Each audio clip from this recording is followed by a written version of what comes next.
জুলাই গণঅভ্যুত্থান দিবস ঘিরে সারা দেশে চলছে নানা কর্মসূচি। স্মৃতিস্তম্ভে শ্রদ্ধা নিবেদন শেষে অনুষ্ঠিত হয়েছে আলোচনা সভা।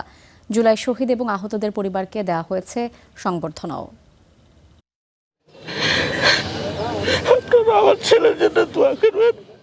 এই কান্না জুলাই আন্দোলনে শহীদ সাকিব আঞ্জুমের বাবার। গণঅভ্যুত্থান দিবসে রাজশাহীতে শ্রদ্ধা জানাতে গিয়ে আবেগ আপ্লুত হয়ে পড়েন তিনি। আমার ছেলে যারা হত্যা করেছে তাদের যেন উপযুক্ত বিচার হয়।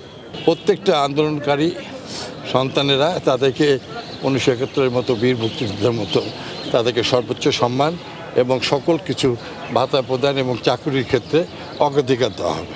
চট্টগ্রামে নিউ মার্কেট এলাকায় জুলাই স্মৃতিস্তম্ভে শ্রদ্ধা জানিয়েছেন নানা শ্রেণী পেশার মানুষ। 5ই আগস্ট থেকে আমাদের প্রত্যাশা বাংলাদেশের আপামর জনসাধারণ, ছাত্র, শ্রমিক, জনতা সকলে মিলে প্রান্তিক জনগণের জীবনমানের উন্নয়ন করা, তাদের এই দেশে শান্তি শৃঙ্খলা ফিরিয়ে আনা এবং এই দেশ থেকে সকল ধরনের বৈষম্য দূর করা। শ্রদ্ধা জানিয়েছেন পঞ্চগড়ের মানুষও। অনুষ্ঠানে অংশ নেন পানি সম্পদ প্রতিমন্ত্রী ফরহাদ হোসেন আজাদ।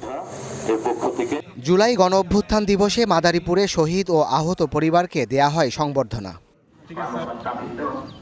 মুন্সিগঞ্জে শ্রদ্ধা জানিয়েছেন জুলাই শহীদ ও আহত পরিবারের সদস্যরা।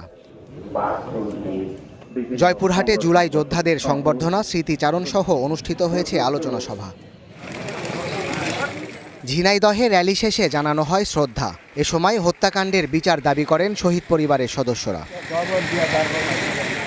এছাড়া সারা দেশে দৌড় প্রতিযোগিতা, চিত্রাঙ্কন, আলোচনা সভা সহ নানা অনুষ্ঠানের আয়োজন করা হয় দিনটি ঘিরে। Sadat Shahed, Star news.